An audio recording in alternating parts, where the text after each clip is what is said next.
YouTube, welcome back to the channel. You're watching Gunplay TV, and today, as we can see on the table, we are taking a look at the Olight Baldr Pro R, of course, from Olight. Alright, and so what we're going to do is, we're going to get into this. I'm going to tell you guys the testing that I've done on this unit, because I have done quite a bit, just to see if this thing is actually going to hold up. But what I can tell you now is this very well may be Olight's most compelling pistol light to date. Alright, and so if you're not already subscribed to the channel, I'd ask that you pause this video now, scroll down, take a look for that subscribe button. Once you've found it, go ahead and give that a click for me. I do appreciate it. Without further ado, let's get straight into it. Reach for the sky. Alright guys, so as I said, we've got the Baldr Pro R on the table. Now Olight has released numerous versions of this particular series of light, their Baldr Series, right, which is pretty much one of their Valkyries, which I believe actually now has been discontinued, oddly enough, but it's basically one of their Valkyries with a laser option, right? So you can use the laser alone, you can use the light alone, or you can use the laser and light combination. Now, when it comes to new lights, Olight is relentless. They're ruthless, frankly. I don't know any other manufacturer that releases new iterations of existing lights or new variations of lights so readily. Now, I've personally got two versions of that Baldr Pro, which I guess you'd say is the grandfather to this Baldr Pro R. All right, so I've got the Baldr Pro here. This was one that I purchased quite a bit before I started the YouTube channel, just to check it out. This is one that Olight sent me, and of course they've sent me out this Baldr Pro R here on the table now. Now we will note that I also do have a Baldr Pro R on my Galil Ace.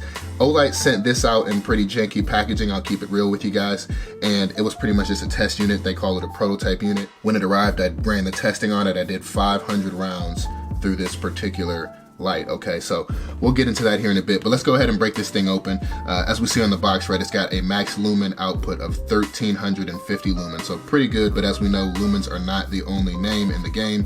Candela and throw plays a role, right? And so in this one, we've got 200 meter throw, at least claimed by Olight. Typically, they do have relatively good output, I will say, but compared to a Surefire, an Arasaka, or maybe a Mod Light, Olight does still leave quite a bit to be desired, at least for me. Alright guys, so you knew this was coming.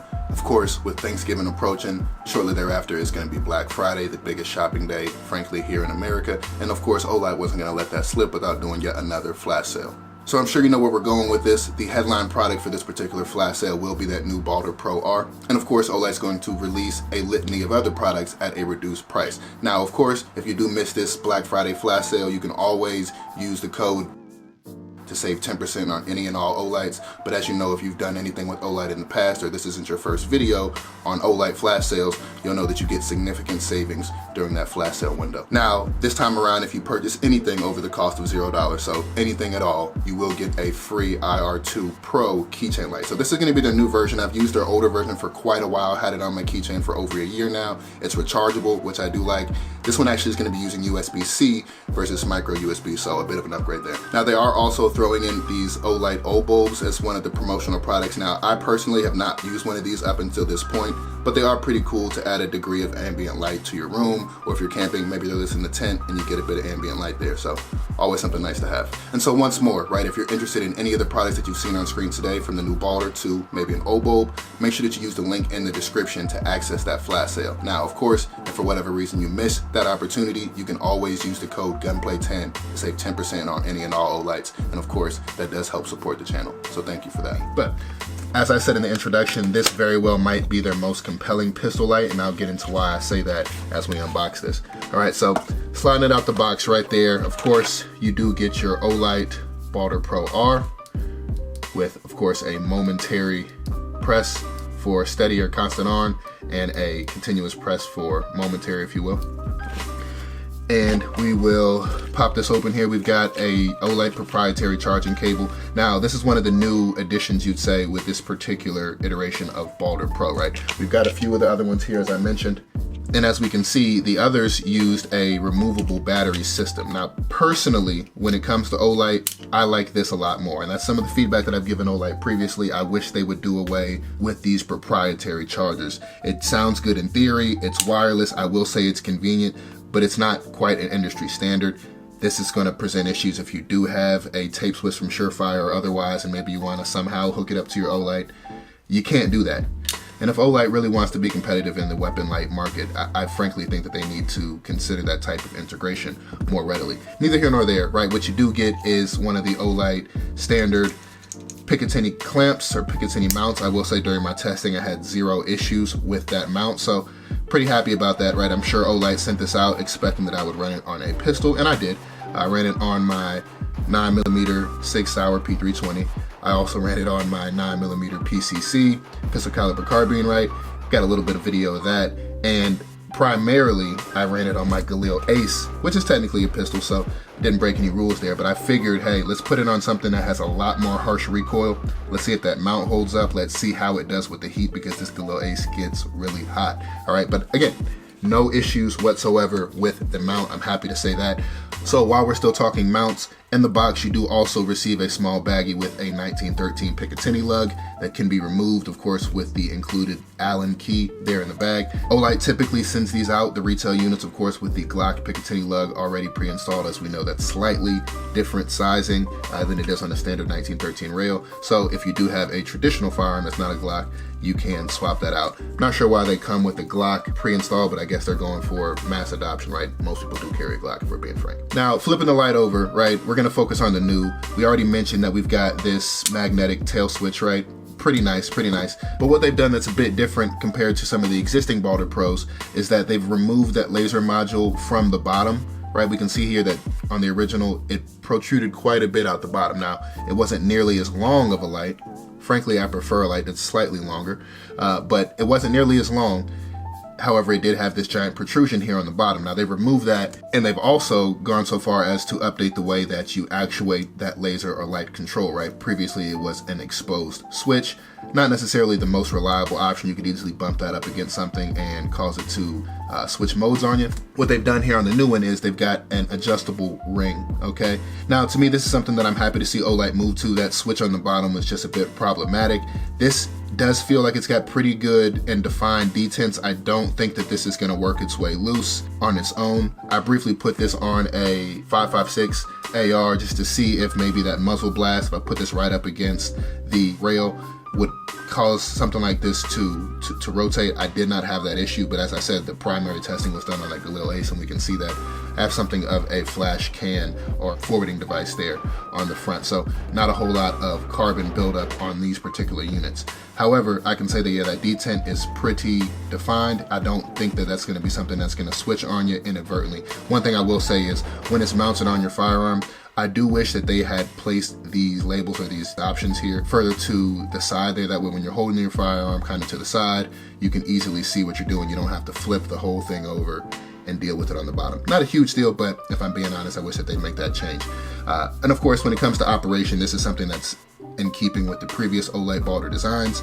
You've got the typical tactile, very loud, frankly, switches here in the back. Now, I've never had an issue with these Olight switches. They do hold up well, so happy to say that.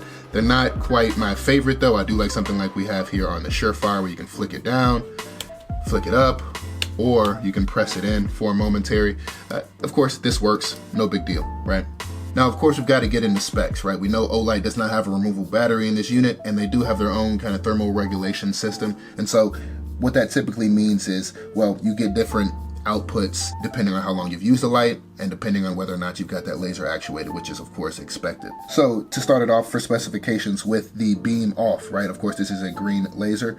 You are going to get 1350 lumens on the high mode. Okay, it's gonna run at high for about 1.5 minutes. All right, so that 1350 lumens is not sustained. All right, so important to remember that. After which the light is gonna kind of step down to 37% output, and it's gonna run there for about 40 minutes. Okay, so that 37% output, I'll roll in the math for that on the screen. And then lastly, after 40 minutes of 37% battery output or light output, you'd say, it's going to step down finally to 22% output, and that's gonna run for 13 minutes. Again, I'll throw that math up on the screen. Of course, in low mode, because these Olights do, of course, have the ability, you can get a double tap, you can jump between high and low modes. And of course, the high mode is going to be quite a bit brighter at 1350 lumens. If I step down to low mode, it's going to be 300 lumens, and it has a capability of running at this output for 93 continuous minutes. So frankly, not the greatest runtime, but I suppose, you know, with a high output weapon light like this, it is difficult to get sustained runtime. I think that Surefire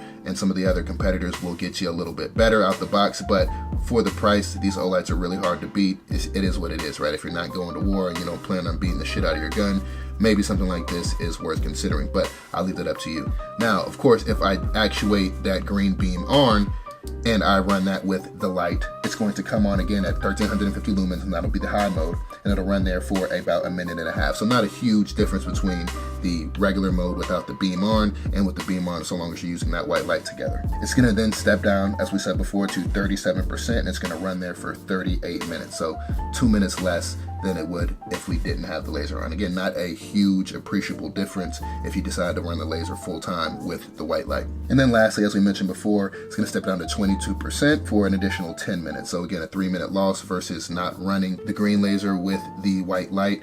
But again, not a huge appreciable difference to something that I think that you'll notice in real world experience. Typically when we're using a weapon light, it's not continuously on. So there's that. And of course, low mode can be run with the laser as well. And it's gonna run at that 300 lumen output for 85 minutes. Now, as far as the good stuff, the real specifications, Olight claims that this light has a 10,000 candela output. Now that's not the greatest. That's not super hot as far as a hot spot goes. But for a pistol light, in my opinion, again, my opinion only, I think that you do want something that's more floody versus something that's very focused and a very tight hotspot. So that might be an intentional choice. I've noticed the same thing from the likes of Surefire, where it's more of a flood. You're not really looking to shoot out to 200 yards with a pistol light, and so for that reason, having a flood for maybe an interior space or small space makes a lot more sense. Again, a 200 meter output claimed by Olight, and IPX4 water resistance. So not the greatest, again, with water resistance. So if this is something that you're planning on putting on a duty gun or getting dirty in any real sense, it may be worth considering something else. Now, Olight, as always, has come with a drop rating out of the box. They say that this is a meter drop safe. I'm sure that it can sustain more, but as far as what they put in the box, they say that it can sustain a meter drop. Now, that's not very much at all, and so I don't think that that's something even worth placing on the box. Olight, if you're listening, or if you do want to place something like that on the box, stretch that out a bit, see how far you can actually drop these and keep them operating, and from there put that on the box. But all in all, a pretty compelling option from Olight. Now, I would say again that this is probably the most compelling pistol light that they've come with to date, primarily because of what they've done with the design. They've removed that giant laser module there off the bottom, which I'm happy to see. Now, having moved that to the wheel here, if you will, this wheel system, I do like that. It seems to be a lot more low profile. The length of the light, if I put it up here with a Surefire X300, has extended a bit as well, but it's in keeping with a large majority of the quality name brand weapon lights that we see out there from the likes of Surefire, for example. Now, the reason that I say that that's important, or the reason that I even bring that up in the first place, is because I did place this on my Glock 19X, and I'll see if I can put in some footage of that as well. And it now fits in my Safariland holster, which is designed again for that 19 platform with a Surefire. So because it more or less has that same profile as a Surefire X300 now, more or less, at least with Safariland, it's going to fit into their holsters. Now, I do have some other holsters from the likes of QVO Tactical. Those are non-retention holsters, for lack of a better term. It did not fit in those holsters with the same level of retention, primarily because those level 1 or low retention holsters, if you will, that are only in there, only locked in by the Kydex, typically are locking down on the light head itself, which of course is not the same profile. Same length more or less, but the profile is quite a bit different. When it comes to Olight, right, the good is always easy to talk about. We see plenty of YouTubers out there talk about Olight and how they're pushing the limits and we're getting great output for a lot less money, and that is true.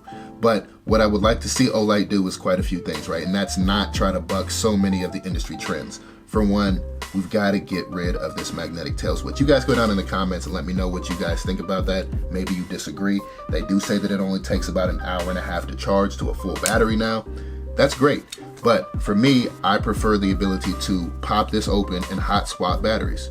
One, because I might need those batteries in action or in situ, if you will, and wanted to swap them out without sitting next to a USB port for an hour and a half. Secondly, as we know, with Olight and frankly any light manufacturer, the hazard, if you will, if any, is going to be in the batteries. And I prefer, with any electronics, be that a regular flashlight from Walmart or a weapon light that I'm going to trust my life to, I like the ability to swap out for batteries that I do in fact trust my life to. What we see from Olight is frankly akin to what we see now from the likes of iPhone, Samsung, and other major smartphone OEMs. Whereas back in the day, right, and I'm sure you guys remember, you could pop off the back of your phone and you could easily swap out the battery. You could pull that battery out if your phone froze. And of course, in the interest of keeping things slim and modern, we've done away with that. For me, I wish that we kept that and I could still swap these for my own CR123A batteries, because I'm sure that's more or less what's in here. Furthermore, I'll say that these mounts, right, they're not terrible. I did run it on the Galil Ace. I had no issues. I did not bother zeroing the laser for this particular unit because I knew I'd be moving it between firearms. It did come more or less zeroed for my P320, but keeping it on here primarily, I did not bother adjusting that zero. But all in all, I will say that the mount did hold. I can't tell you if it held zero because again, I did not zero that laser. And I'll go ahead and try to wiggle it here for you. It does move just a bit, not a whole lot. I hope you guys can see that. And to keep in mind that Galil Ace rail is polymer out of the box, but I do think that there could be some improvements made in the mount.